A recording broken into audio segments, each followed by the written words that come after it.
Emmerich Cross, Kansas City. Troy Sporer, Oakley.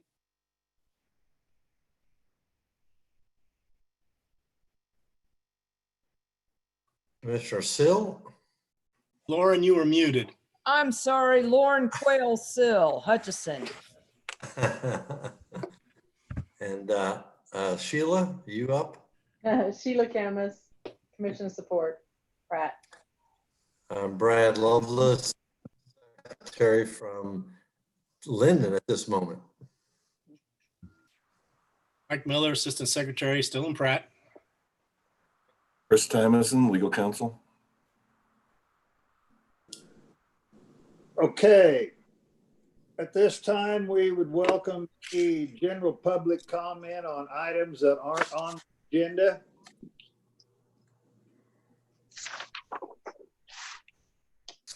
Is there anybody that would like to have a public comment on a non-agenda item?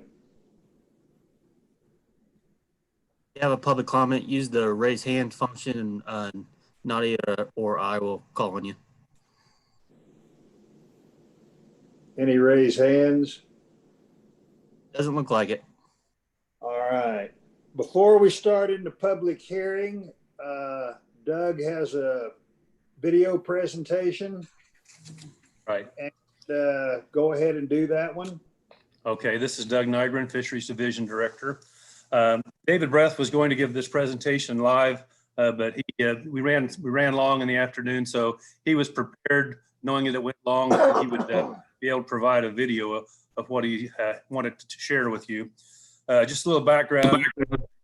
David has a task force that's been looking at ways to maximize our federal aid through increasing certifications. And so this presentation will go into quite a bit of interesting information about the federal aid program and how we can actually influence how much federal aid comes to Kansas. And so with that, we'll run the video, and then if you have any questions, I'll be happy to answer them.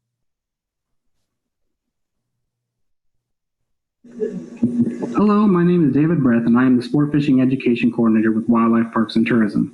Thank you, Commission and Chairman, for the time to present our proposal today, recommended license changes to increase certification numbers. To start with some background information, I will describe certification and its importance. Certification refers to the number of unique individuals with a valid Kansas hunting or fishing privilege in a given license year. Our state certification number includes both residents and non-residents. Without jumping too far ahead, since the recommendations today all affect fishing only, the presentation will focus on angler participation, license, and sales. This graph shows the decline in angler certifications. Kansas peaked around 1970 with roughly 375,000, but we have fallen to 252,010. Our fisheries division is funded through license sales and grants. The biggest source outside of the Wildlife Fee Fund is the Sport Fish Restoration Fund, which is comprised of the excise tax paid by manufacturers on fishing equipment and tackle, yacht sales, and a portion of the fuel tax designated for motorboat use. This money is apportioned to the states based on land area and the number of certified licensed anglers. States receive their apportionments through grants that require a minimum of 25% match, which is typically state licensed dollars. So since it's a competition, how does Kansas rank? For year 2020, we ranked 36th in certifications, but because of our land area, we ranked 32nd in apportionment with just over $5 million.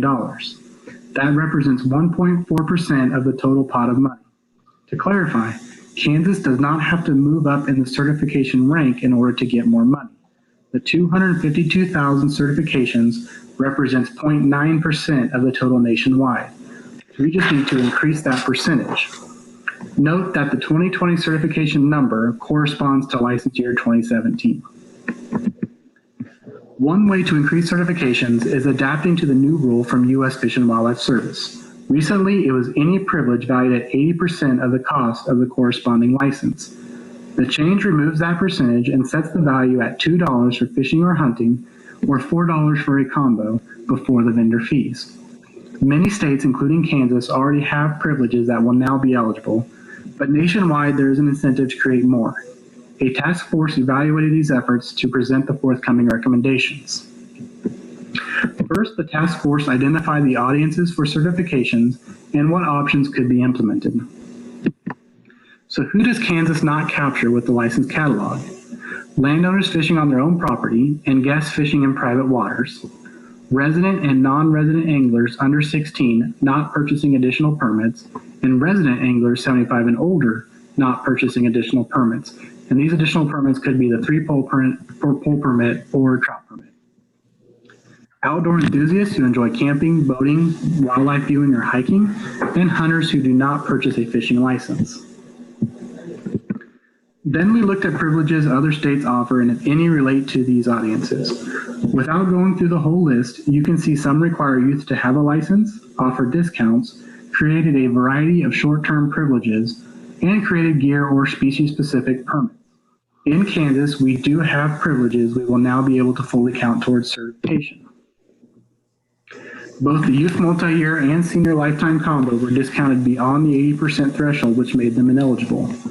The rule may also increase the number of years we can count the lifetime licenses. For this proposal, after evaluating all the options, the task force decided to focus on the trout program as it relates to youth participation and short-term licenses. Studies show that youth participate in fishing at a higher rate than adults. So how can Kansas capture these certifications with minimal impact to our 3 goals? Our 3 in this case relating to recruiting youth to the sport, retaining them until they turn 16 so they invest in a fishing license, or plant the seed in hopes to reactivate these individuals later in life who enjoyed fishing as a kid and want to get back in the game. About 1/3 of the states have a youth requirement to fish, such as a junior license or required species permit. Many were not eligible for certification until now. Kansas Wildlife and Parks provides a trout fishing opportunity. When the trout program began in 2005, the commission voted that all anglers, regardless of age, must have a trout permit. This requirement was removed starting in license year 2008 for youth. The current regulation does not require anglers under 16 to possess a valid trout permit, which costs $14.50, and they may harvest 2 per day. The permit is required to harvest the state krill of 5 per day. Trout are purchased from out-of-state vendors, and the current price has tripled since 2005. The trout program is funded through the purchases of trout permits and the Sport Fish Restoration Grant. This table shows the intended effects of this change. When the permit was required, youth accounted for 6 to 7% of the total sales. Without the requirement, they account for 1%. For these reasons, the task force recommends creating a youth trout permit effective January 1, 2021. Same regulations and permit requirements as the current trout stamp. The youth trout permit would cost $4.50 plus the vendor fee, which would currently stand at $7. This is less than half the price of the current adult trout permit. If youth resume comprising 6% of the total trout sales, we could see over 500 additional certifications. Combined with the Wildlife Fee Fund revenue, this would lead to an increase of roughly $6,000 to the program. This youth trout permit is the only proposed new permit for today to capture more certifications under the new rule. Also note, this does not change the license exemption for youth. Next, the task force looked at short-term license sales. Can we increase certifications through these privileges? Prior to 2016, Wildlife and Parks offered a 24-hour license for the same price for both residents and non-residents of $5.50, which included the vendor fee. In 2016, this was changed to a calendar day license and separated residents and non-residents. The residents was $8.50 and the non-residents $14.50, including the fees. The non-resident 5-day fishing license was also offered, and prior to 2016, it was $22.50, and it currently stands at $27.50, and this includes the fees. The next 2 graphs show the number of sales and the revenue generated before and after the price change. A significant decrease was observed in 2016, and sales continued to decline.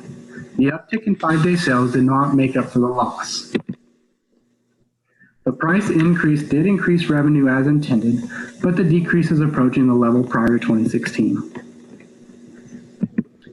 As it relates to non-residents, you will see that again, we are seeing a decrease in the non-resident annuals are not increasing at the same rate. One interesting trend is the increase in non-resident combos. There could be several reasons for this, but the refilling of many western Kansas lakes and the popularity of the trophy blue catfish and walleye opportunities are considered as playing a major role in those hunters traveling to Kansas deciding to invest in fishing too. In 2014, the agency commissioned Southwick and Associates to provide a model to predict the effects of the price increases. Here is the model for short-term licenses. You can see that prior to 2016, we were in the optimal range for revenue. For residents, the model held true when the price was moved to $8.50. The model was not designed to predict non-resident sales and pricing. Total sales for these two privileges have dropped by more than 50% since 2015. This table shows the certifications Kansas was able to report based on these privileges. Again, we have seen more than 50% reduction in this number. The last column shows that over 60% of the total sales resulted in a certification. Based on the modeling study and the license data, the task force recommends reducing the price of the one-day license. The optimal fee for the one-day license would be $6.03 based on the model and inflation. We propose to reduce the one-day resident fee by $2.50, so as it currently sets, it'd be $6 including the fee, and reducing the one-day non-resident license by $4.50 to $10, and that does include the fee again. Thank you for your time and consideration regarding these recommendations. As presented earlier, many states are already positioned to increase their certifications. Doing nothing now could result in losing sport fish restoration dollars to other states. Please keep in mind that as long as this new rule is in effect, our staff will continue evaluating ways to increase certifications with the goal of capturing funding to benefit the aquatic resources of Kansas and its users.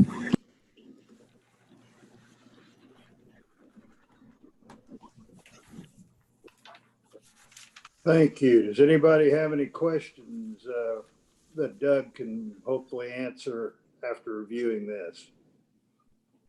Commissioner Ryder, Doug, and I think I'm correct. I think that Colorado just passed something where if you are using one of their state lakes as for boating or recreation or something along those lines, you have to have a fishing or hunting license. Is that correct? Is that part of the reason why they did that?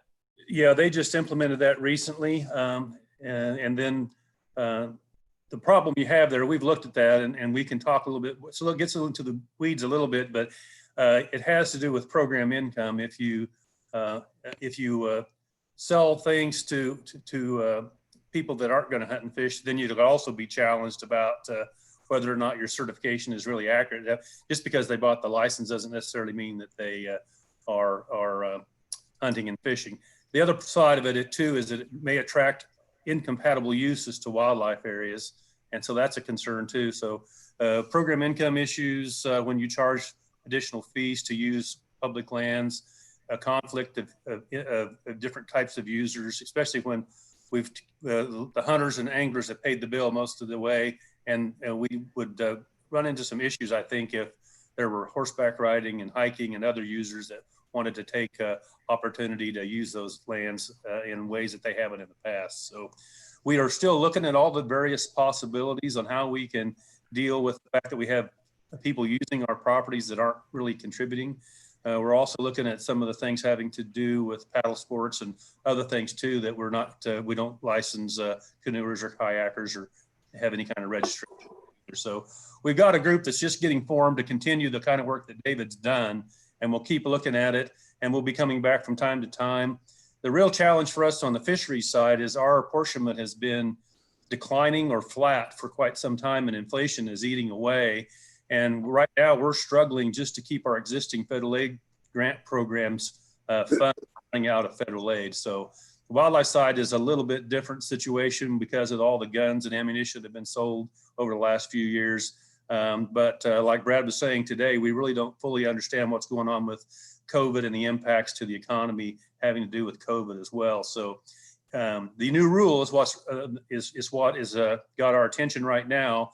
And we need to take advantage of the rule changes to make sure we don't go backwards. Or if other states are taking advantage of the new rules and we're not, we're going to slip down in the percentages as well. So we're just trying to get out in front of it. This is our first attempt. And it really, right now, we're just focusing primarily on these 3 fishing privileges. Thank you, Doug. Is there any other questions for Doug?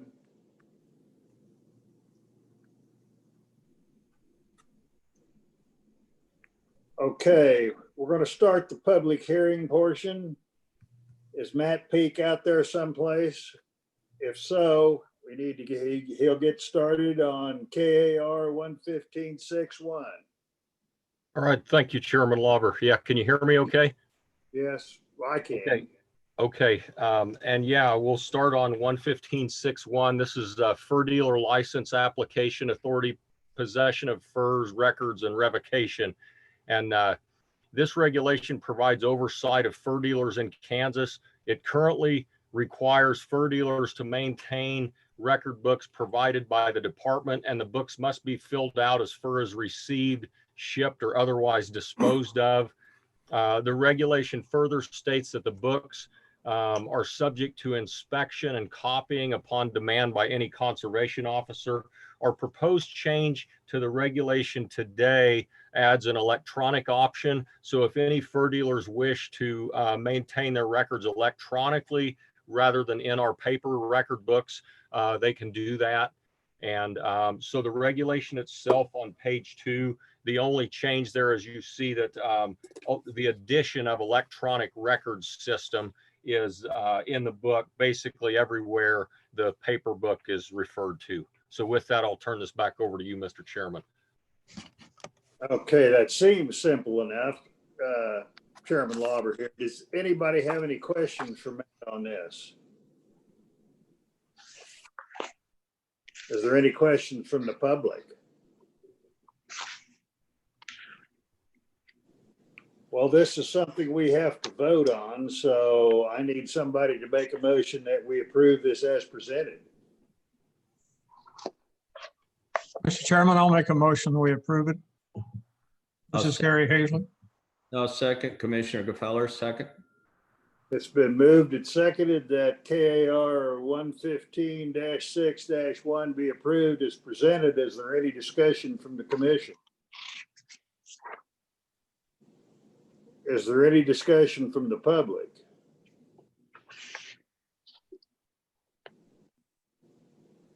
Hearing none. Sheila, you want to call the roll? Commissioner Sporer, Yes. Commissioner Sill, Yes. Commissioner Ryder, Yes. Commissioner Hazlett, Yes. Commissioner Gefeller, Yes. Commissioner Cross, Yes. Commissioner Lauber. Yes. Pass 7-0. Okay. Now, Matt, you may take a little more time on this one. You want to discuss KAR 115-5-1. Sure. Yeah, this is fur bearer and coyotes, legal equipment, taking methods, and general provisions. I know this issue received some additional publicity beyond what we had done earlier in the season in the last couple of days. So I'm going to assume that there could be some people new to this discussion tuned in. And so I'm going to give a pretty extensive review of what we've already covered in this process. And so first off, it is currently legal to hunt coyotes and fur bearers at night in Kansas, but the use of lights, night vision, and thermal imaging equipment is not allowed for recreational hunting. And that's really what we're talking about today, even though that regulation itself is broad and covers a lot of other things. I do want to be clear right off the bat here that this equipment can currently be used for landowners and for wildlife control permit holders when they're dealing with nuisance wildlife in some instances. And so that this activity does currently occur in the state under those circumstances, and I would say apparently without incident. That said, the demand for allowing this equipment is for recreational use, and that's what people have been asking for, and I would say that the demand has been growing for years. It is the most common request we get from fur harvester license holders, and though coyote hunters in general, I have less of a direct line to them if they're not fur harvester license holders. I would expect we hear from quite a few of them as well on direct department contacts. And then of course the commission is aware that intermittently individuals have been showing up at commission meetings for several years asking for the department to consider this. And I will say that it has been a relatively unorganized effort, or it's also not an industry-based thing, but rather individuals are aware that this is allowed in a lot of other states, and they see it on TV and on YouTube. And so it is sort of a grassroots push to get the department to legalize this for recreation. And it is well known to the department that the public has been interested in this.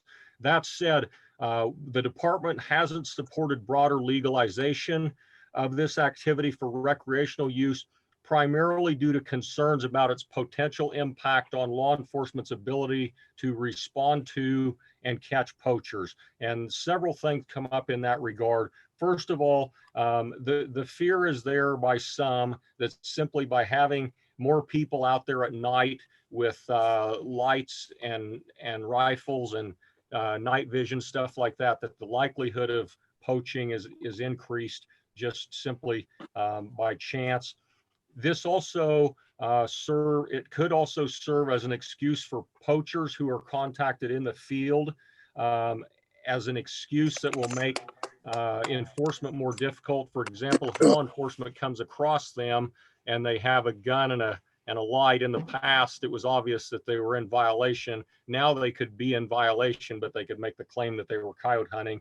And then the other thing that's probably the most difficult to come to grips with out of these things is that law enforcement callouts will be negatively impacted, or presumably could be negatively impacted.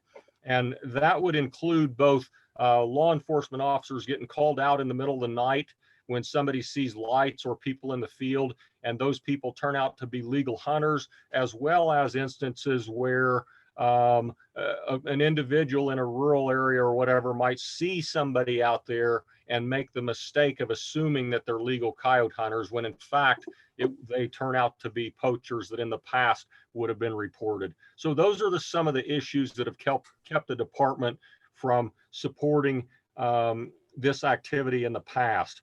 However, back in November is when this specific process started to get us to where we're at today. And the commission asked the department to bring forward a proposal for their consideration. And so basically the request was that if this is going to be allowed, what type of limitations would you place on hunters? And so that's what I'm presenting today.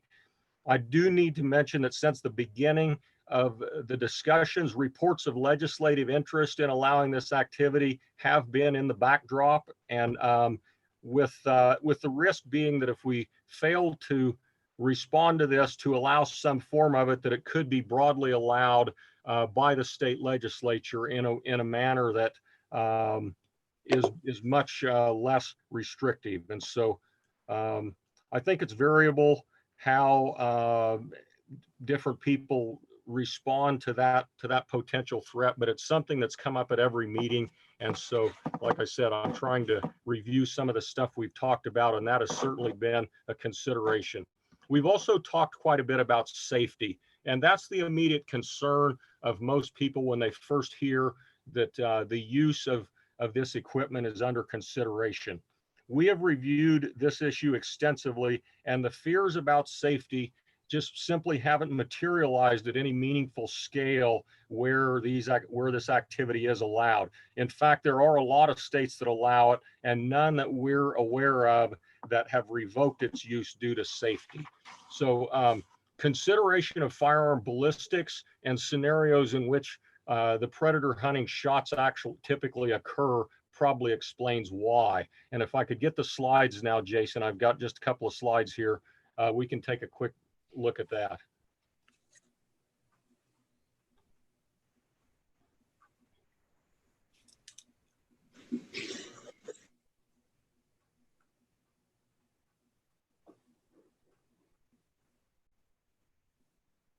Is it showing up, Jason?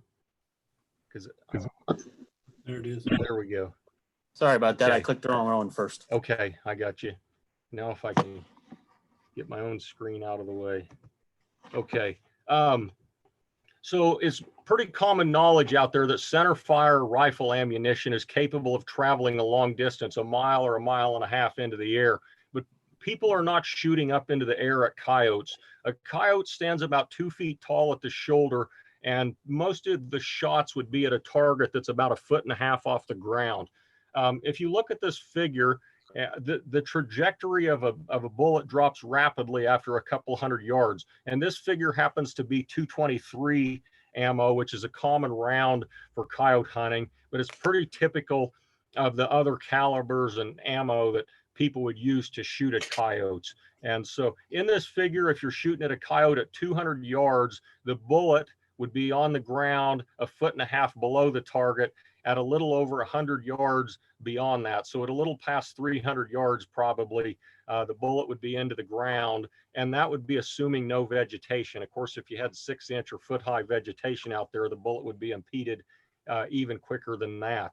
But that's also assuming a flat shooting trajectory. And in reality, hunters usually set up on high points so that they can better see what might respond to their calls. And this results in a downward shot with the ground as a more immediate backdrop. And in those cases, the bullet would enter the ground even nearer the target. So another thing that's worth noting in this image, and again, this is consistent with any other type of weapon or any other type of rifle ammo or caliber, is that the farther from the target you go, the more rapidly the bullet is dropping. So if you shot at a coyote at 200 yards, it takes a little over 100 yards farther for the bullet to drop 1.5 feet. But if you took the shot at 300 yards, the bullet would have dropped 1.5 feet within 75 yards beyond that. And so I guess the point of that being that if the target is out there farther, it's theoretically you would be less likely to know what was immediately behind it, but the bullet is going to travel less far beyond those farther shots. So anyway, if I could get the next slide now, Jason. I looked at a number of YouTube videos out there of coyote hunters using this equipment, and the most common scenario, as you would imagine, is the coyote is approaching the hunter from some distant location into sight and then into shooting position. And as the coyote moves into shooting range, the ground from which the coyote approached becomes the backdrop. And the background is visible in all 3 equipment types. And so, I mean, I pulled a couple of images here with randomness, basically, to the many that are out there on the internet. But here's a coyote in thermal imaging, and it's somewhat on a slope, but you can see the background off into the distance behind it. Okay, so next slide. And again, that's thermal imaging. Here's night vision. Again, the appearance is a little bit different. The landscape here is flatter than in the previous picture. Maybe the interesting thing about this one is that although this is a relatively flat shot, the hunter is obviously not setting high up above the coyote. But if you look at the red target to the right of the coyote, if you pulled the trigger in the vicinity of the coyote, you're shooting into the ground back within view behind the coyote. And next slide, please. And here's more of a downhill shot with a red light. Again, the background is visible. And so as far as I'm sorry, I watched a lot of different videos, and there are cases where individuals are, there aren't basically any cases where individuals are shooting into the darkness beyond what can be seen. You always have, I mean, in what I could find, there's always a background there that the bullet would pass into. That said, there is the possibility of shooter error or poor judgment in any instance. And so I would say, after watching a bunch of these videos, the one thing that sort of jumped out at me is the rules of hunter education still apply in these cases, and that is know your target and what lies beyond, or don't take the shot. And I guess my point of saying that is, as far as I can tell, those principles are not inherently jeopardized or negated by the use of this equipment. you either can see what's in the background where you're shooting and you can tell that you're shooting at a coyote, or you don't take the shot. And so that's from what I can gather, those things are, it's possible to still subscribe to those types of safety measures. We surveyed a lot of other states on several occasions about safety violations and other potential concerns about this type of hunting. And the consensus seems to be that risks or violations associated with using the equipment in question is not measurably different than other types of hunting. So again, that's not to say there's never safety issues that occur, because there have been, and that's not to say that there's never violations that occur, because there have been, but they don't appear different than other types of hunting with this equipment.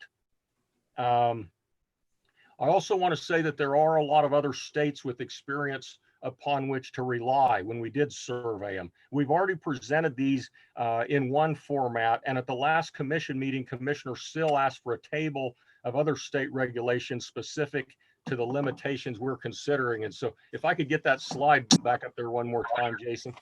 Sorry. Yeah, there we go. So here's the table to the best of what I could develop for Commissioner, based on Commissioner Sill's request. The states that I included, which are found over on the left side, of course, are all of the states that are in my Midwest Fur Bear Working Group. This is the people I deal with on a variety of fur bear related issues. So it includes all of the Midwest states that I deal with, as well as Colorado, and I included them since there are one neighbor that's not in the Midwest. And then I also included Texas, since Texas, a lot of people seem to refer to what's going on in Texas when it comes to hunting with lights. So I included those 2 extra states as well. The 6 columns at the top of the page are some of the options we're considering here. So up there at the top, you see lights, night vision, and thermal imaging equipment is allowed for recreational calling or not, or some portion thereof. And anyway, so those are 6 of the options we're considering. I think the major take home from this table is that most other states currently allow something. Only Oklahoma is the only one that, well, I guess Missouri has a proposal right now, but the rest of them allow something. Oklahoma doesn't, but over there in the comments section, you notice that Oklahoma did have legislation that was going to allow some form of this in 2019, but their legislature shut down due to COVID, and so it went away. So even they did have something proposed.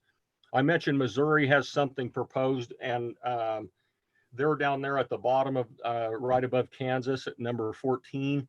Theirs is a proposal, and they have a September vote. And several other states, there's a lot going on with this issue. Besides them, Iowa and Kentucky both had relatively recent changes. Pennsylvania and Louisiana both legalized this. Of course, they're not in this table, but other states have stuff going on. Our proposal is consistent with quite a few states. If you look along the bottom, those numbers along the bottom, the number of states with regs similar to Kansas, you can see that 10 of them, most of them are similar with our proposal in that if they allow any lights at all, they allow all 3 light types. And then they're also similar to us in that they prohibit vehicle use. So we're similar to other states in that regard. The states are split 50-50 basically on whether or not there's firearm restrictions and whether or not there are season dates versus a year-round open season. And then our proposal as it is, we are in the minority on limiting the hunting to coyote only at this time, and then also on our public land prohibitions, or in our case, restricting it to non-department owned or managed lands specifically. So that's how the other states stack up to the proposal that we have in place. And then if you look over on the right-hand side, you can see that the states that we're most similar to are Missouri's proposal and then Kentucky's regulations. 5 of the 6, we're similar to them on 5 of the 6 recommendations. And then we're similar with Ohio on 4 of them. And then besides Oklahoma, which doesn't have anything yet, the states that our proposal is least similar with out of these would be Wisconsin, Colorado, and South Dakota, which we only have a commonality on 2 of the fields. So with that, you can turn the slide back off, I guess, Jason. So the last issue before I talk about those specific options is the issue as fair chase has come up fairly often in these discussions. And critics would ask the question whether it's fair chase to hunt with multi-$1,000 technology that might provide a significant advantage over wildlife's natural ability to detect danger. But proponents would argue that this is no less sporting than some of the other currently allowed hunting techniques for coyotes. And so at minimum, the fair chase discussion is subjective and hard to come up with a concrete answer on some of that stuff. So I'll leave that with that as I've stated there. So looking in the briefing book itself at the regulation, you can see the specific regulation there, if I can find it. The specific regulation states from January 1 to March 31, the following provisions shall apply to the hunting of coyotes. And we selected the January 1 through March 31 season dates because this is after the busiest time of year for law enforcement. So it'll provide them with an opportunity, particularly early on, to see how this is going to work if it does pass. It's also after the rut and the antler deer season. And so hopefully this will reduce some of the constituent and law enforcement concerns about poaching, particularly of antler deer. The January 1 opener is still early enough that the fur still has some value for the most part for about another month. And then the March 31 closure is before the coyotes have pups. And we recognize that there is a year-round season already that people can hunt coyotes, but it isn't established by the department. So given the option to pick our own dates here, we would shut it off the 31st. It's also worth noting that this is during the primary calving season. And so one of the incentives or one of the reasons this activity was promoted is to allow more ability to address livestock depredation issues. So in the case of calves, this season would accommodate a lot of cattle owners. On the second part of that regulation, our limit to coyote only, the demand for this activity has primarily been by coyote hunters up to this point. And this regulation, as it's written, would result in a substantial change in harvest susceptibility to some fur bearer species that we need to give further consideration to before we open things up on them. And so that was D on page 3 and in the regulation. The next part of it, the next part of that regulation allows all 3 artificial light types, not just night vision or thermal imagery or whatever, but it also allows all types of artificial lights.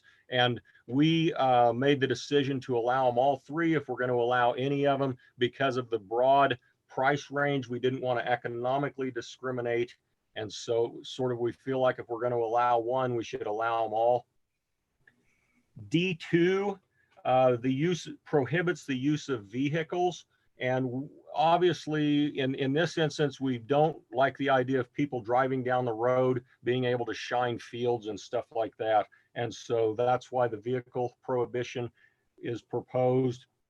D3 says the use of equipment specified in D1 shall not be authorized on department lands and waters. And that would include on walk-in hunting areas.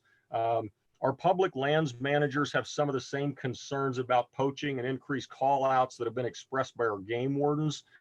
Plus a lot of our public land uses are high use areas. So there's a heightened concern about conflict between users and also a heightened safety concern. The wildlife area managers also indicated that they don't have a need for additional coyote harvest on the areas.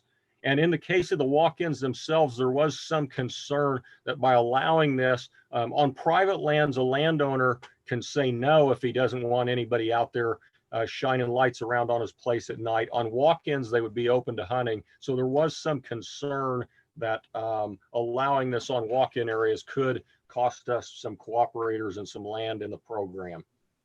And so that's why the Public Lands Division didn't support this and asked to be excluded at this time. And then in D4, each person using the permit each person using this equipment shall obtain a permit is basically what it says. And this proposal is to establish a permit at the $2.50 processing fee. And this would allow us to survey users, identify use, and track this for a couple years before we decide whether to open it up or keep it or how we want to proceed with it. So it's basically just a cautionary way to monitor the activities a little bit more than if we just open things up within the current regulation set. So with that, Mr. Chairman, I will turn this back over to you for questions. Thank you, Matt. Chairman Lauber, I'm sure we have some questions. Starting with, do we have some questions from Matt from the commission? Matt, this is Emmerich Cross. I just have one quick question. How long has nighttime coyote hunting been allowed in Kansas? Yeah, this is Matt again, Emporia Research and Survey Office. I don't know the answer to that. Decades, a long time. Okay, thank you. Are there any other questions from the commission? Yeah, Commissioner Ryder, I'm not sure whether this would be more directed to Matt or to Jason as to whether, when we looked at the states, and I know you guys did a lot of research, and I appreciate it, this was very thorough. When looking at the other states, did they have any type of call sheet or something along those lines in which they were able to see how many call outs law enforcement had to make on nighttime hunting, or whether it dramatically increased the burden to law enforcement as far as call outs go, et cetera? I can take that for a second, Matt. Commissioner Ryder, this is Jason Ott with law enforcement. The states that I spoke to did not see dramatic increases. Obviously, there are increases. And as we've talked before in these meetings, there's concern not just from game wardens, but also local law enforcement sheriff's offices as well. But I don't have any numbers or any data to tell you that there's an exponential increase based on just allowing this to take place at night. Mr. Chairman, Commissioner Gefeller, we received a letter from the Kansas Sheriff's Association and the Kansas Game Warden Fraternal Order Police Lodge 59, both expressing concerns around safety and around strain on law enforcement. What's your comment on that?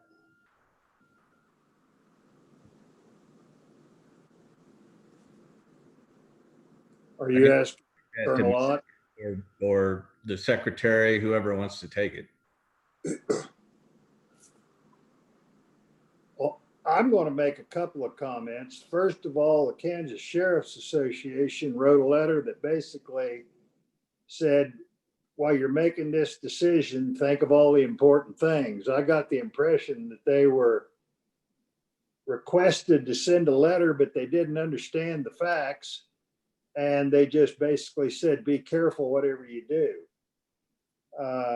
The fact that we got a letter from the Game Wardens Union, I'm a little surprised. I mean, I've seen a disconnect between labor and management in some large corporations, but they acted like they were unaware that this was taking place. And frankly, that's astonishing, because division director, Colonel Ott, has been involved in this from day one. A lot of the compromises that have been made and a lot of the considerations that have been made out of deference to law enforcement concerns. And although I sent a letter to the union and asked them if they wanted to make some comments today, I was not particularly inspired to get a letter from a union. I don't know how the rest of you viewed the letter from the Sheriff's Association, but it did not say don't do it. It just said be mindful of issues. And some of you probably can have it and take a look at it if you didn't read it, and maybe I didn't read it the right way. So Colonel Ott, your people should have been aware of this, shouldn't they? Yes, sir. This has been discussed in front of the commission, command staff meetings, and in front of the entire group multiple times. This has been going on for roughly the 2 years that I've been in this position.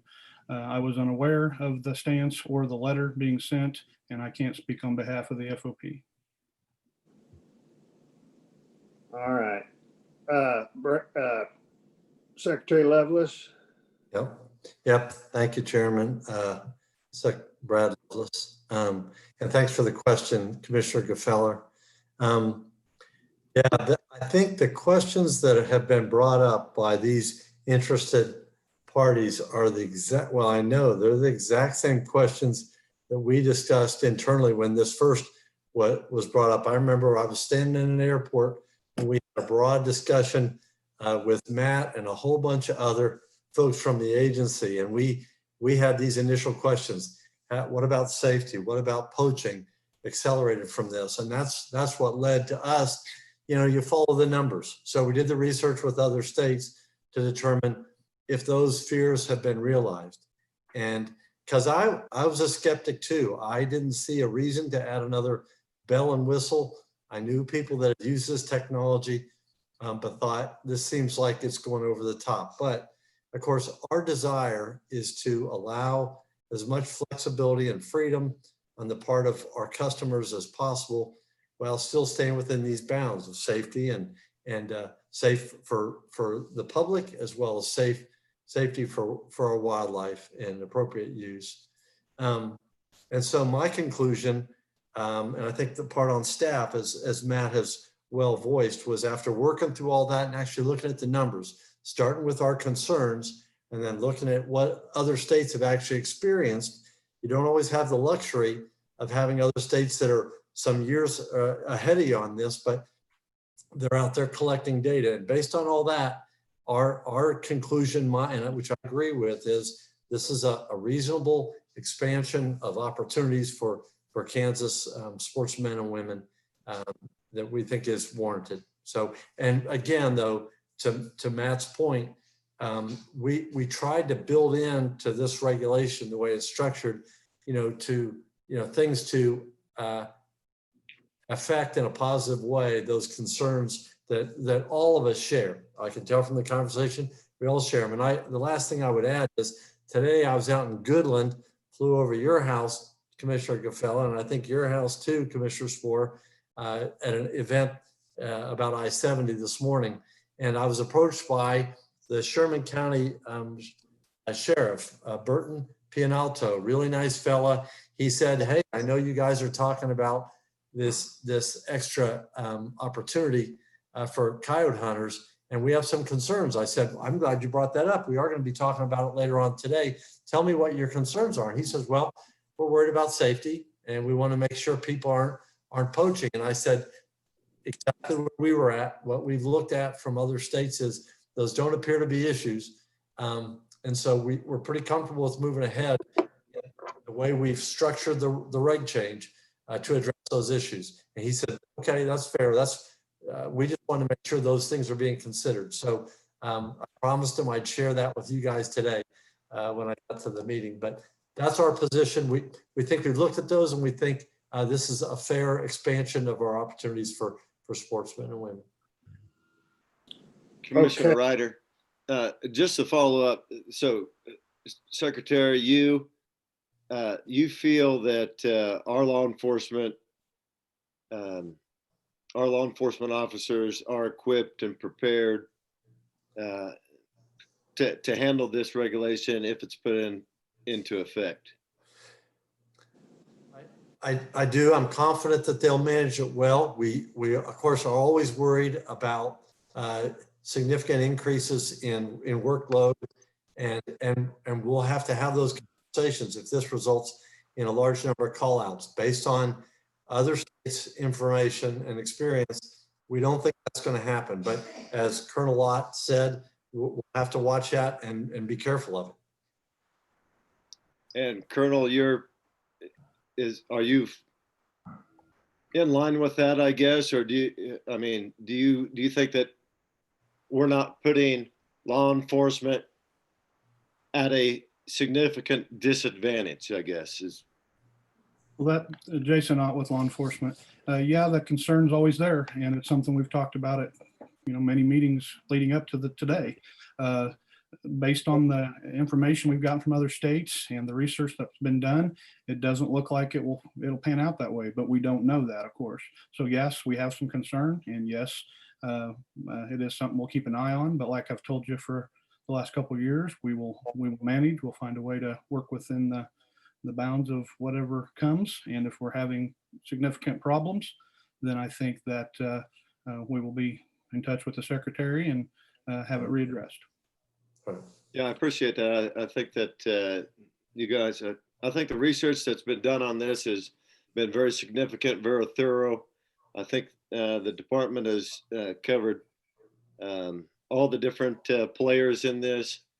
And that was my big concern is law enforcement. The safety issues I thought had been addressed quite a bit, but my concern, of course, was overburdening law enforcement or putting them at a significant disadvantage.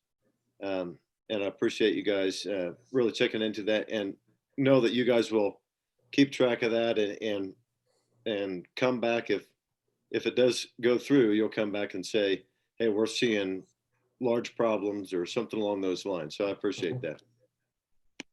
Yeah, Mr. Chairman, this is Commissioner Hazlett. Yeah, I want to really compliment Matt Peak. He did some exceptionally research on that. And that's what some of the calls and the letters I got was, we don't know what other states are doing. In fact, I did get the letter, I think, from the lady from the sheriff's that said, hey, we don't even have any research, or they haven't done any, but they have. And they've done a good job. And I really, really appreciate that, because about everything Matt covered today or this evening, I've had some telephone calls, negative calls, but not near as many as I've had positive calls for it. But I think he addressed very well. I had a call today, and the guy said, the counties are different. I recognize that. He said, you guys come from the plain states and we got trees and we can't see it beyond them. But the very fact of the issue that he made a very good presentation on ballistics, you're shooting at a ground target that's pretty low, and he made exactly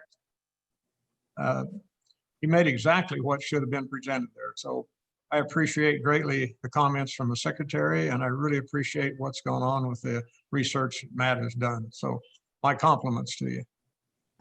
Commissioner Sill, what has your research shown about the penalties for violators in the other states? The penalties, when I looked in our regs for, as it appears, and I might misunderstand that, Mr. Tymerson might be able to straighten me out, or Colonel Ott, but the penalties don't appear to be real severe for violating this. What are the penalties like in the other states? Are there mandatory penalties for violations?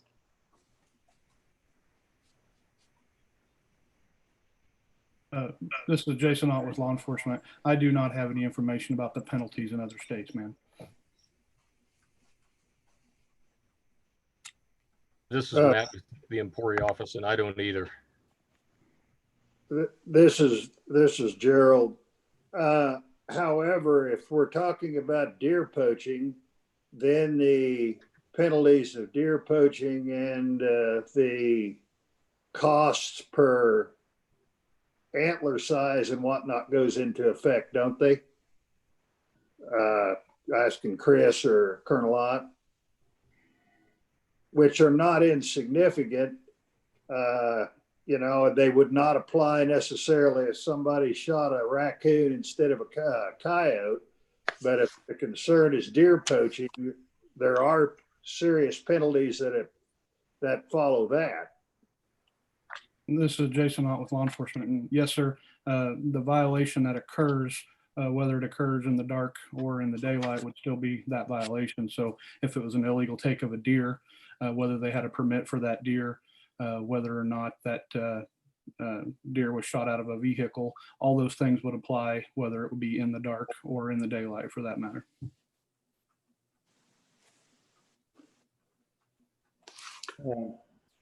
Chairman, Commissioner Gefeller, this is really kind of a tough issue.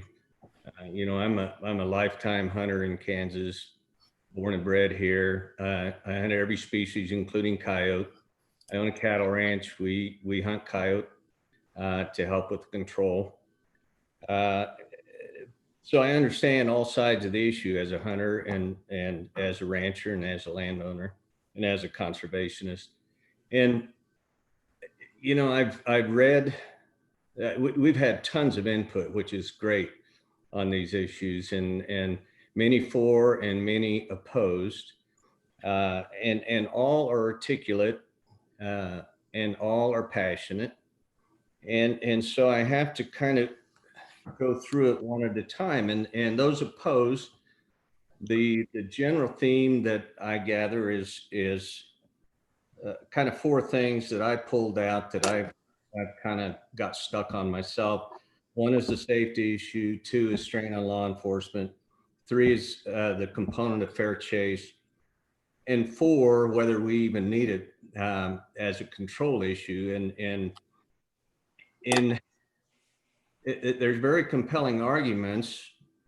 And I know we've been told that some of these issues don't matter, but in our own regulation, we validate those concerns by excluding public lands, by excluding WEHA out of concern for landowner position on it. We have excluded other fur-bearing animals. I was told at the last meeting based on a fair chase component to it. The strain on law enforcement, if all we do is create confusion about who's out there, we put a strain on law enforcement. So, and God knows they don't need the extra stress these days. So, and then I look on the pro side of it, and I understand those issues, but basically what I see there is we need it for control, but we're told we don't need it for control because we have other control mechanisms. And in my own anecdotal case, we control our populations under current regulation. I don't see, and I haven't heard where this expands our hunter base. It's not going to be a youth program component to it because they're in school and they shouldn't be out at night. And what I generally see is that they're basically existing coyote hunters that just want an easier way to hunt coyotes. And so I don't see of expanding the hunter base.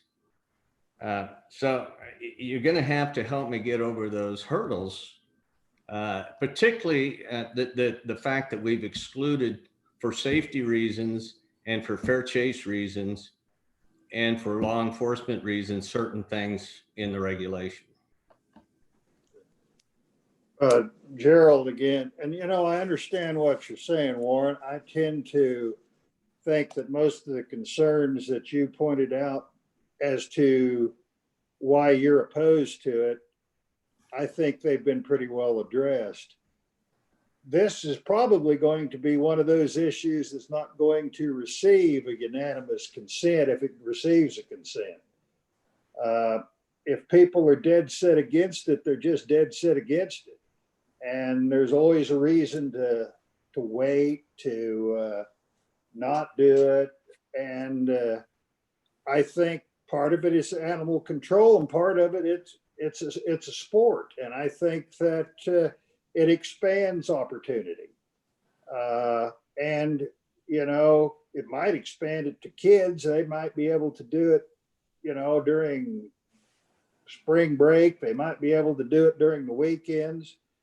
I don't know if you're really dead set against it. I'm not sure there's anything that can be done or said that's going to make any difference. Yeah, Commissioner Gefeller, that's probably true.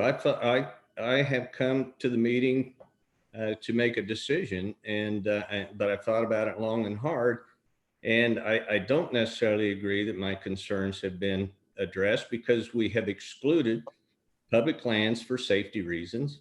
We've excluded WEHA lands for the same reason, plus concern over landowner objection to it. We've excluded other fur-bearing animals because of the fair chase component. So I don't see, by our own actions, we validated the opposition. I'm not sure that, Gerald here, I'm not sure that's correct at all. I don't think it was fair chase is the reason that our fur harvester coordinator didn't want to include other animals. I think part of this is trying to get a system set up that is very moderate, very mild compared to what a lot of people want, trying to create a compromise. And it just may not be possible that everybody embraces that compromised position. I think the questions have been resolved. Warren, you don't, and that's the way that goes.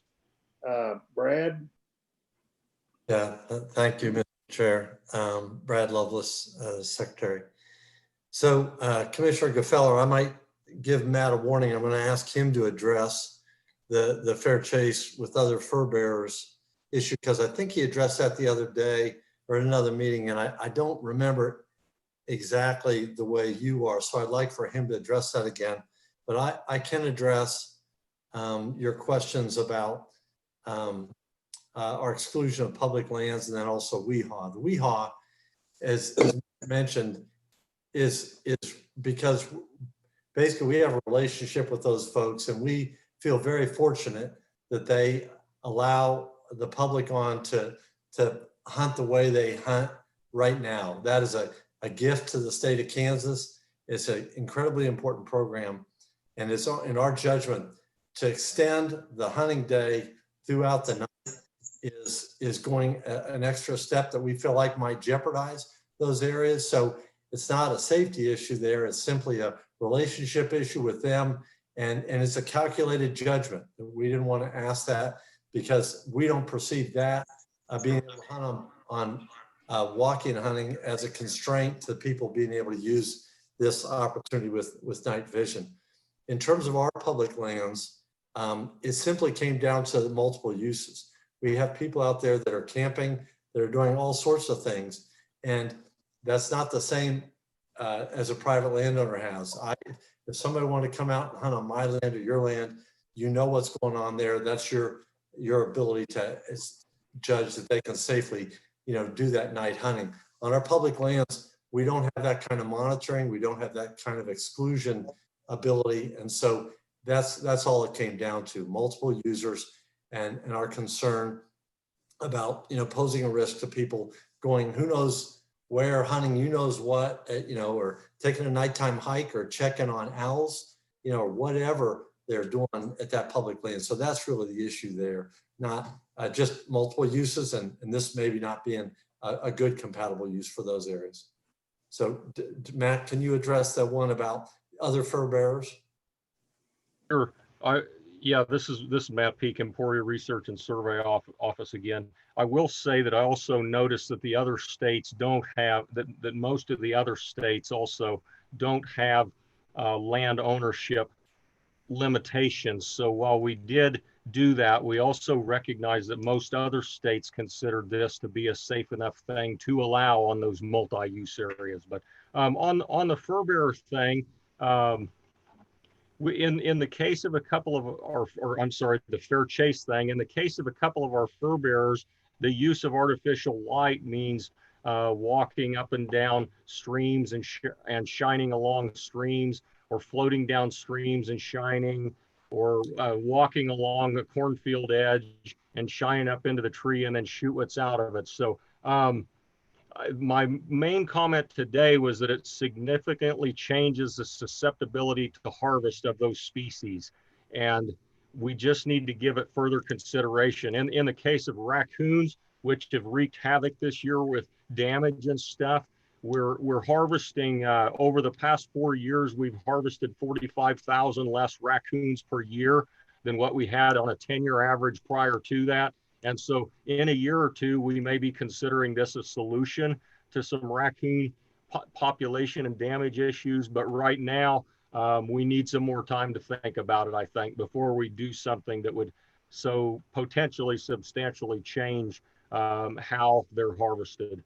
Beaver's the other one. You float the river, they're sitting on a sandbar chewing on a stick, and so you shoot them if you want to.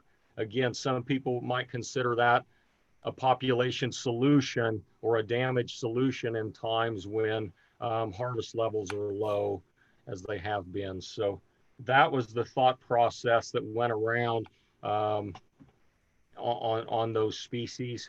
And yes, at a previous meeting, I did talk about that being a fair chase issue as to whether you walk along the edge of a cornfield and shoot the coon out of the tree. So I think Commissioner Gefeller is right about that, and then Commissioner Lauber is too, and that in generally it was a harvest technique type thing.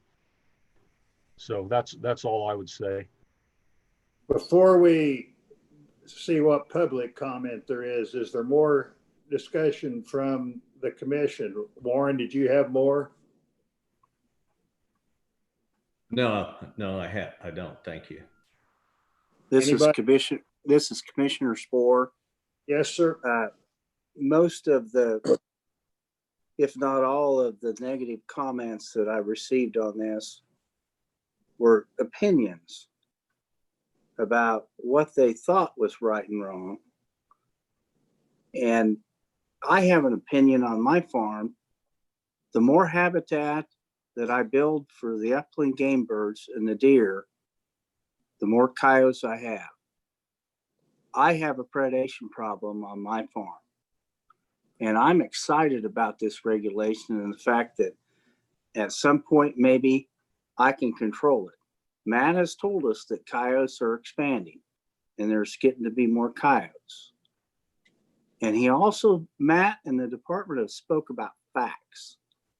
And what Matt spoke about was facts, that there really hasn't been any other states that have had any law enforcement problems. Nobody's really had any problems. He showed the ballistics on the rifles and he talked in facts. And I think Matt's presentation was realistic and honest, and it was based on facts. Thank you. Commissioner Lauber, I agree that with you on Matt's presentation. Any other commissioner comment? And let's see what we may have from the public. Thank you, Chairman Lauber. Nadia Reimer, Chief of Public Affairs. First, just want to say thanks to the members of the public who we've had waiting. I do see your hands raised, and I've been keeping tallies of who has expressed desire to speak first, so we will go in order. I had several gentlemen who expressed their thoughts via chat, so I will go through those one by one, and I figure we can go ahead and allow for commissioners to address each of those individually, just like we would at a normal in-person meeting. And then we can follow up with the folks who have had their hands raised, but we'll go with the written folks first. Give me just a second because we have a few new people that just raised their hand. Okay, we're first going to start with, I don't have a last name, just a first name of Greg. And give me a moment, I'll pull up his message. Greg said, "Hey guys, first off, thank you for hosting this. Great idea. I'm an avid deer hunter and coyote caller myself and would love to provide a little insight. I'm against the use of the artificial lights for a couple reasons. Our coyote populate is getting record pressure from calling, chasing, and trapping due to increase in popularity and fur prices. Second, technology has evolved considerably with calls, suppressors, etc., putting the odds in favor of the hunter. While I am a fan of the hunter, please don't forget that coyotes, deer, etc. aren't an unlimited resource. Please consider making adjustments to the deer regulations to protect the mature buck herd and also evolve with the change in technology. Muzzle loaders are accurate to 300 yards, archery equipment to 80 yards, and new rifles to 600, 700 yards. I love to hunt as much as anyone, but I think we need to protect our resources as well. 100% success rate isn't always a good thing." And I'll add, when Matt showed some the imagery, Greg commented and said, "And can you 100% identify this is a coyote and not a dog or a bobcat?"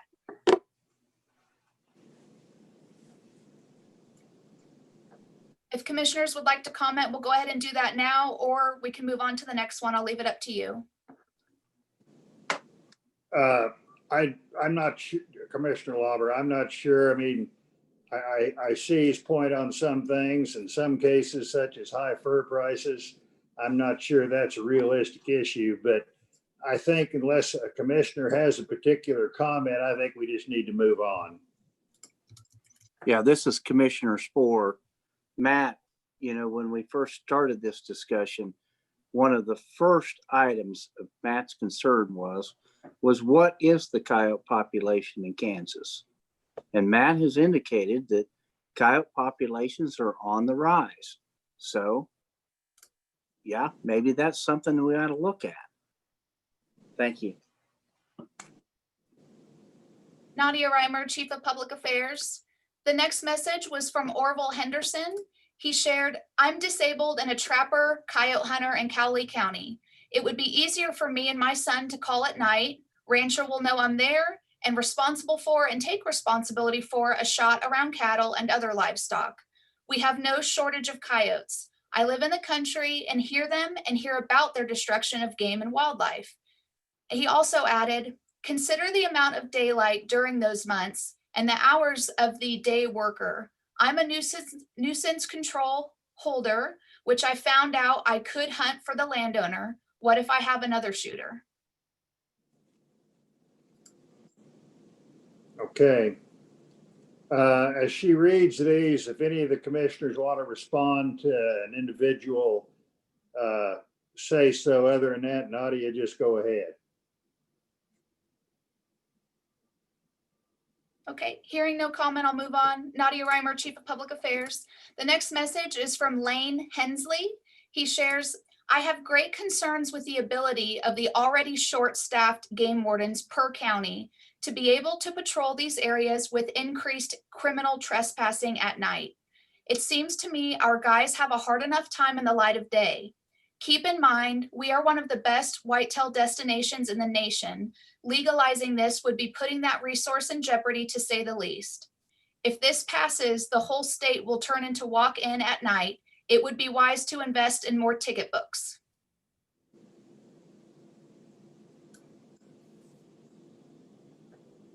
Move on to the next one. Yes. Brian Garrison sent an email simply stating, "Many states have call-in to let law enforcement know you are out."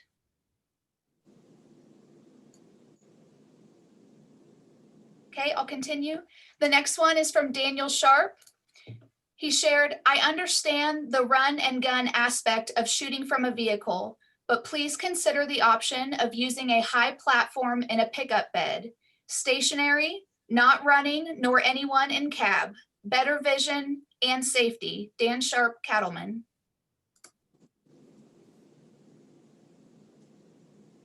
Hearing no comment, the next one is from Dean Masters. He shares, "For deer poaching, How could you know if the shot was taken during legal hours? People spend hours trying to find deer that were taken in plain daylight and end up finding them after dark. What's to keep a poacher from making that claim?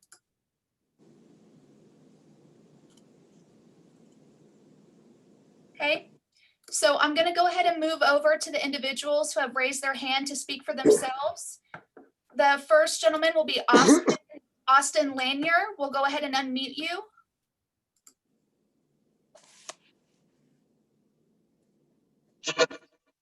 Yeah.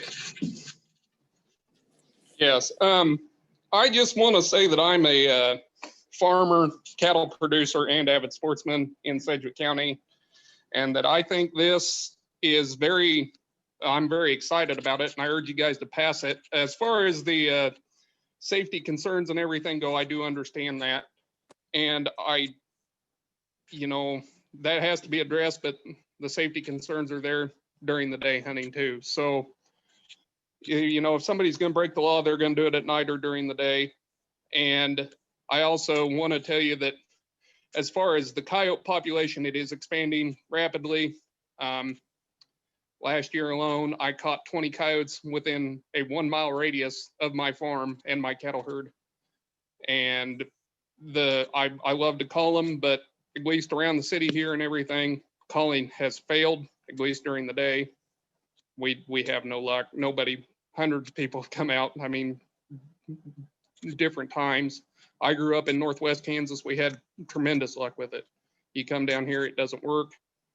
We can't obviously hunt them with dogs or anything because of the population down here. Every time you turn around, you're running through somebody's yard or something. And there, again, I understand the ballistic problems, but you got to know what's behind you and everything. So you scout during the day and everything else. And as far as protection of livestock, we're out there checking calves at night or something, and we see gobs of coyotes when we're checking them. And I know as a landowner, we probably can do it. We can get them ourselves, but if there's other people out there, it greatly enhances our chances of not losing a calf or a cow for that matter that goes down when she's having a calf. 1 year, 2 years ago, I think we lost 5 cows and calves because we had some issues with calving, and the coyotes would get up there and kill them while they were down having a calf in the middle of the night. I just strongly urge you to vote in favor of this, as it would greatly help all the farmers around profitability and, not to lose more money in already trying times. Thank you. Okay. Next. Nadia Reimer, Chief of Public Affairs. The next gentleman I have waiting is Clayton Smaltz. I'll go ahead and unmute you.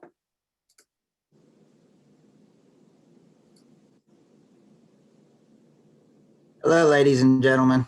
This is Clayton Smaltz from Johnson, Kansas, far southwest Kansas.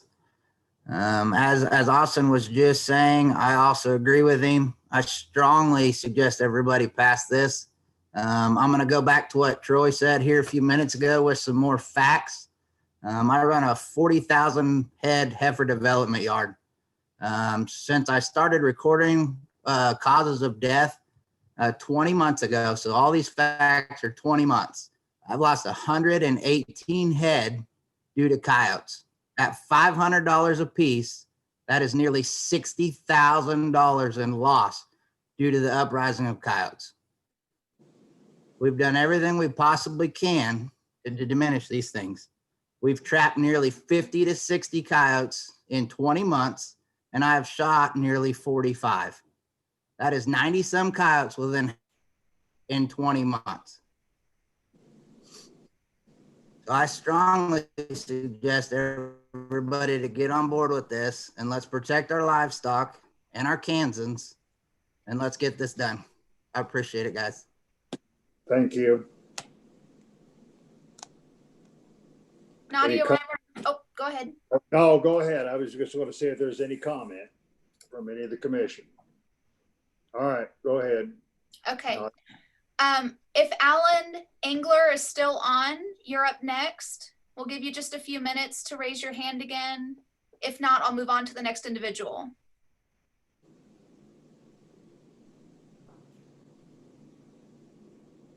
Okay.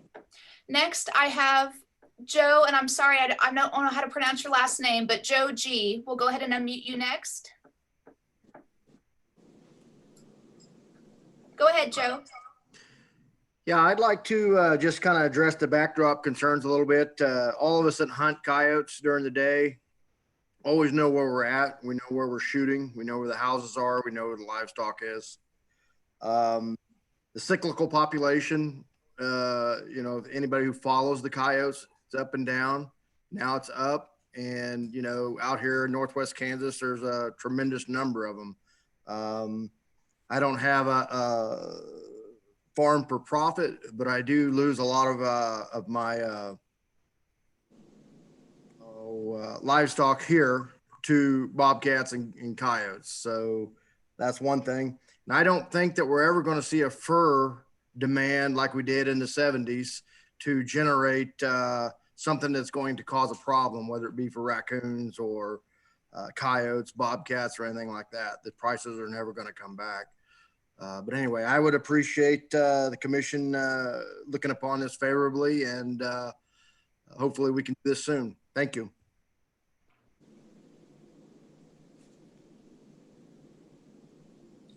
Okay, Nadia Reimer, Chief of Public Affairs.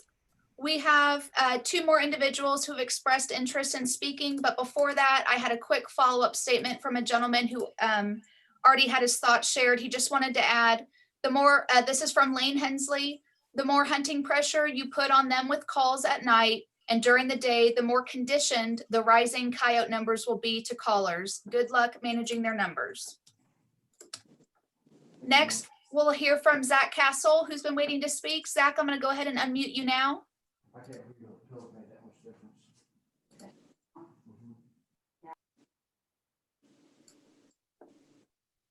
Zach, I'm going to send you an invite to unmute your line. I'll need you to accept it if you want to go ahead and speak. Okay, there we go. Can you hear me, Nadia? Yes, go ahead. Okay. So we understand that the commission's intent is to provide clarity on what is permissible around this issue. The hunting community that is informed on this issue, in which I'm in, have an understanding that the current regulations are worded to allow for these technologies for both fur bearers and coyotes currently, and coyotes year round. This becomes obvious whenever you compare the deer hunting regulation that used to be completely verbatim, exactly just as KAR 115.5.1. But the deer hunting regulation was updated to not allow for these technologies with very clear wording. KAR 115.5.1 was not updated in this manner.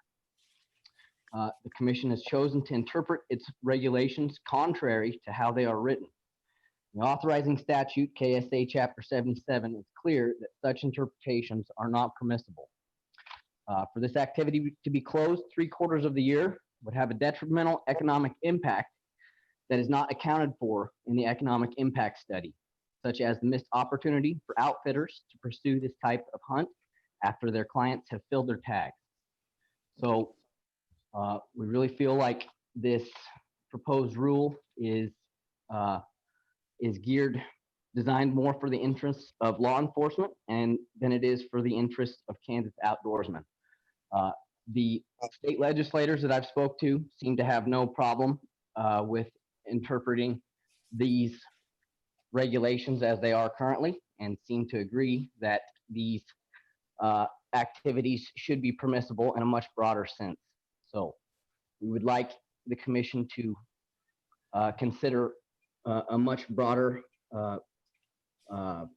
means of allowing this sport to happen in a way that is much more in line with the thoughts and feelings of Kansas hunters and ranchers. So, that's all. Thank you. Okay, Nadia. Nadia Reimer, Chief of Public Affairs. I have one last individual who would like to speak. Douglas Beth, I'm going to go ahead and unmute you now.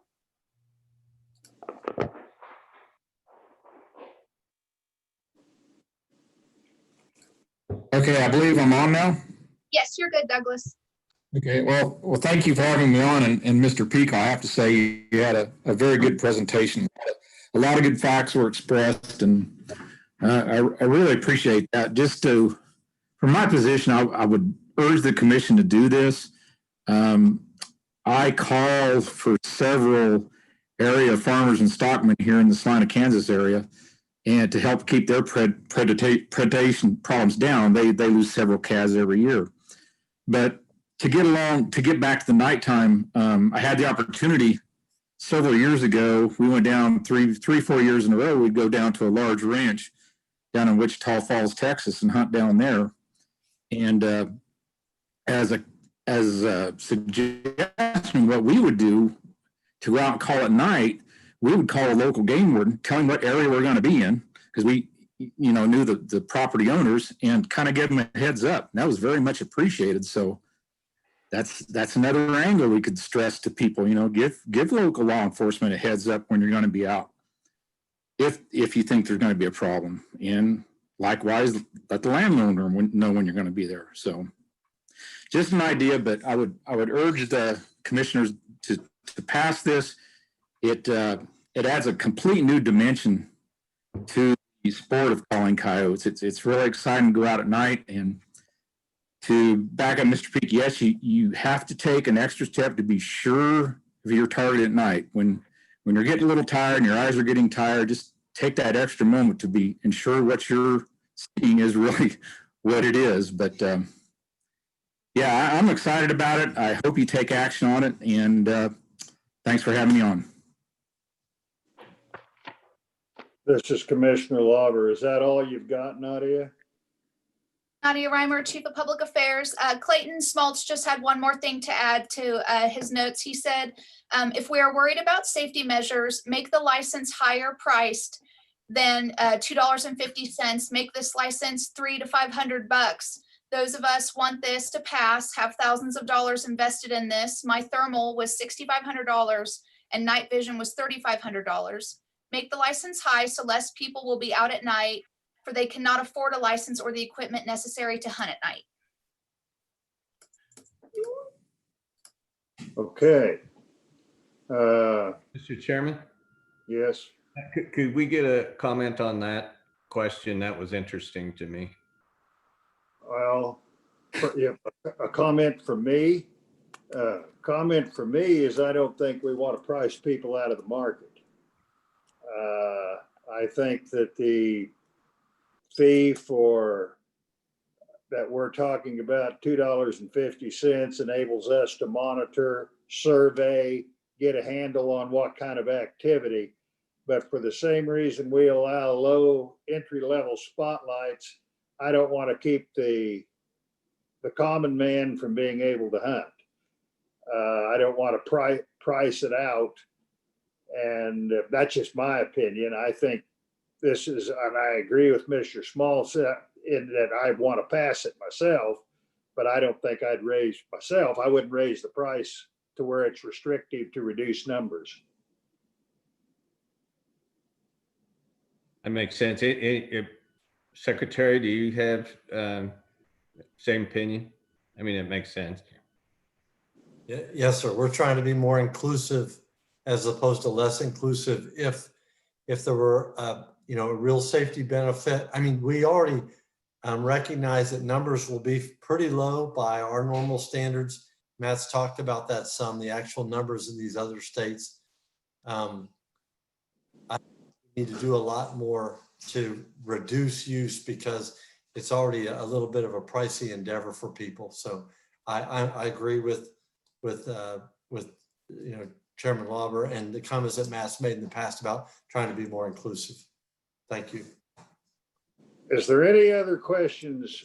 This is Gerald. Is there any, Lauren, you have a question? Yeah, I have a question for Matt. Matt, based on what the other states have told you, how much do we expect our harvest to increase if this passes? Yeah, this is Matt with the Emporia office.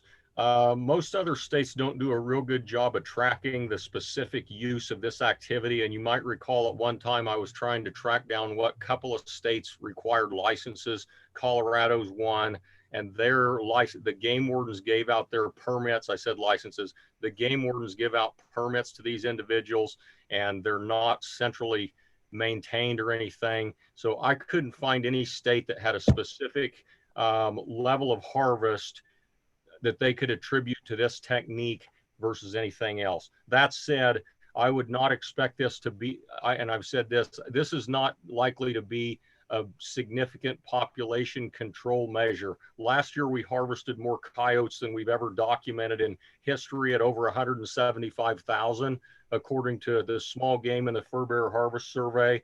And so this is going to be one more of a series of techniques that are already used to take them. The advantage that these livestock producers are talking about is it can be used to address most effectively specific instances of damage and specific individual coyotes that are not as likely to be taken in other ways. But I don't. That already exists, correct? What's that? This doesn't change that. That already, the opportunity for them to do that already exists. So this. But as the one producer said, there it's easier for them to allow your local hunter to do the work rather than the landowner himself or the cattle owner himself. He can let the guy who wants to predator call for recreation go out there and solve his problem. And so I do think that there will be a fair number of people. Obviously, we know the interest. There's going to be a fair number of people do it. I think it will result in fewer coyotes that are shot during the daylight hours. So it would be inaccurate, whatever our eventual harvest estimate from this technique might be, to if it's 10,000, to say, oh, well, we killed 10,000 more than we would have. Because what's going to happen here is these callers right now who are calling during the daylight, some of the coyotes that they killed during daylight times, they're going to kill during nighttime hours now and stuff. So it'll probably result in a few more coyotes harvested as a whole. But when we're already killing this many, it's hard for me to imagine that it's going to result in a meaningful increase in harvest at the population level. So Brad. Yes, Mr. Chair, thanks. And Matt added that last caveat. I knew his intention was to talk about population impacts at the population level, but localized improvement is what a lot of these landowners are hoping for. And of course, that's based on effort, and a variety of factors that they can control. So yeah, thanks for adding that, Matt. Thank you. Sure. Is there any other questions before we start moving into a motion from the commission? This is Jason Dixon, CIO. I do have one comment from Orville Henderson that came in, and I didn't have time to send it to Nadia. I'm retired and on a limited income. My interest is not for profit, but to help my rancher neighbors keep for losing livestock. I have ranchers as neighbors and watch and hear the coyote moves with the ranch's cattle. Thanks, Orville Henderson. Okay. Mr. Chairman, Yes.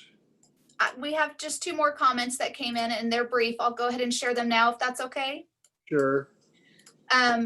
Andrew Suter said, I'm Andrew Suter from Valley Center, Kansas. I would like to say something on the concerns of poaching.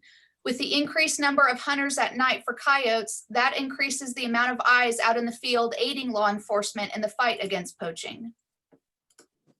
Okay. And then Michael Huffman shared, thermal can't see antlers and is the superior method of identification. It would limit several concerns. Okay. That's all I've got.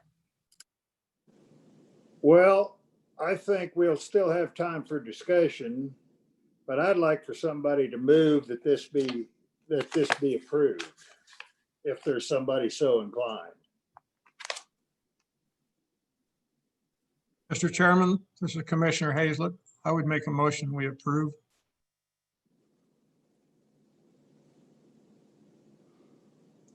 Could I get a second? A second to move forward. Commissioner Ryder. Okay. It's been moved and seconded that we pass KAR 115-5-1. Now we have time for more discussion. Is there discussion from the commission? Mr. Chairman, Commissioner Gefeller, I'd just like to say again how much I appreciate the input from the public. We've had a considerable amount pro and con to this, and very articulate. And it's the kind of thing that makes the job a little more difficult when you have such good comments addressing both sides of an issue. But it's awfully good to have, and also appreciate the work of the staff on the issue. Okay. Any other discussion? Is there any more discussion from the public? Okay, it's been moved and seconded that we pass whatever KAR 115-5-1. If there is no further discussion, I'm going to ask Sheila to call the roll.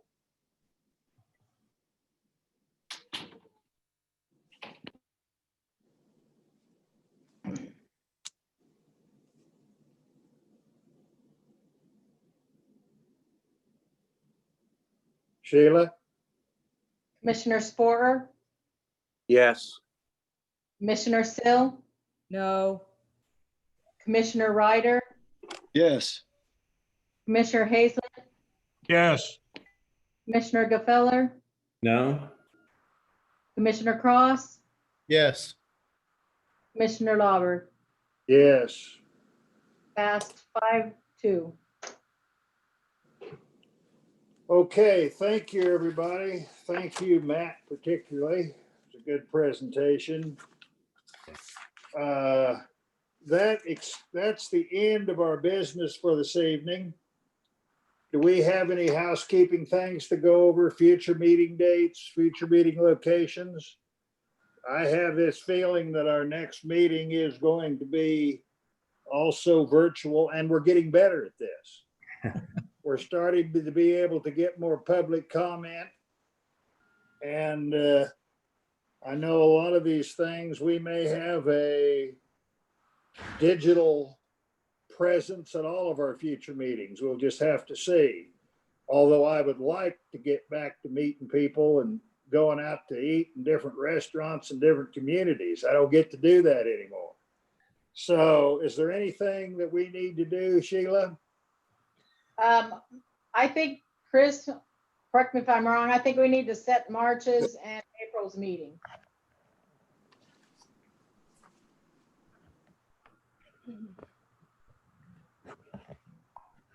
Okay. That's certainly, Mr. Chairman, Chris Tymason, that's certainly a possibility to go ahead. I don't know that we were prepared for that tonight, since we're a month away from our next meeting. Perhaps I'd suggest we wait until then. I know people's schedules are in a state of flux right now with schools starting on different calendars, and that's changed a lot of things for people. So, Okay, one thing I would, since we are booked into a hotel, I need to know as soon as possible if we're going to go virtual for the next meeting. Otherwise, I'm probably going to have to pay for the meeting room or part of it, no matter what. When is the next meeting scheduled? I didn't think it was till November. September 24th in Topeka. Okay, thank you.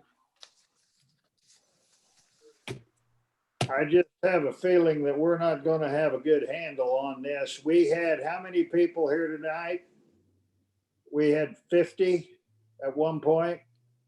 Mr. Chairman, there was 81 or 82 people on Zoom before we voted, and there was at least 50 watching on YouTube. I think we set a record. Now, all of those people won't come to Topeka, but we are getting a lot of public view, and we're getting more non-staff members attending than we ever had before.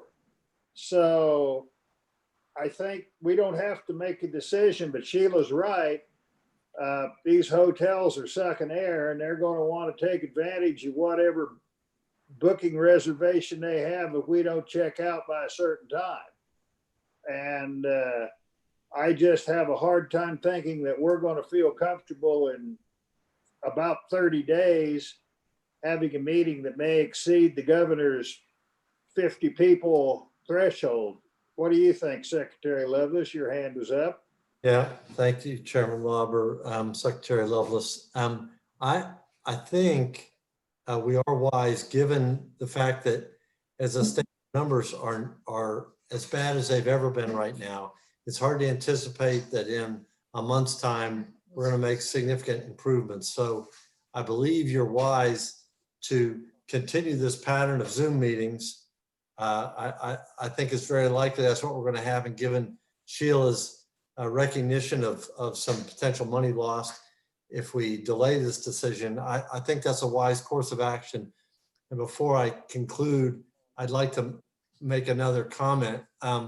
I do really appreciate the input, the really thoughtful input by the commissioners and this tremendous outpouring of sentiments from the public. We make better decisions as an agency, and just the discourse over this alone helps us be better at preparing and bringing you, our informed opinions. So I really appreciate the commission's work and particularly the public's expanded input.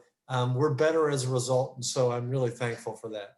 Thank you. You're very welcome. I think we ought to go ahead and just figure on having a meeting virtual for September. Mm-hmm. And I think we can go ahead and schedule meetings in advance. Maybe if we're looking at March, maybe we move the Topeka meeting back then. Okay. All right. We'll leave those dates open for now then, and I'll cancel the Topeka and we'll go virtual. Well, I think we should. I think that nearly everyone here would prefer to have a live meeting, but I just think that we're just not going to be in a position. And the governor has got stress pushed on her on both sides. And, we can't, I'm sure that whatever happens, there's going to be a minimum size meeting, a maximum. And I think we just need to figure a virtual another time. Is there anything else we need to discuss tonight? I'm very pleased that we had this many people start showing up at these meetings. I like it. I like people, if they sit and they listen to the meeting, they hear the things we do and they have a better understanding of why we make some of the decisions we make. So any other comments from the commission? Then I say the meeting's adjourned. Thank you. Goodbye. Good evening. Have a good night. Everybody. Drive careful. Yeah.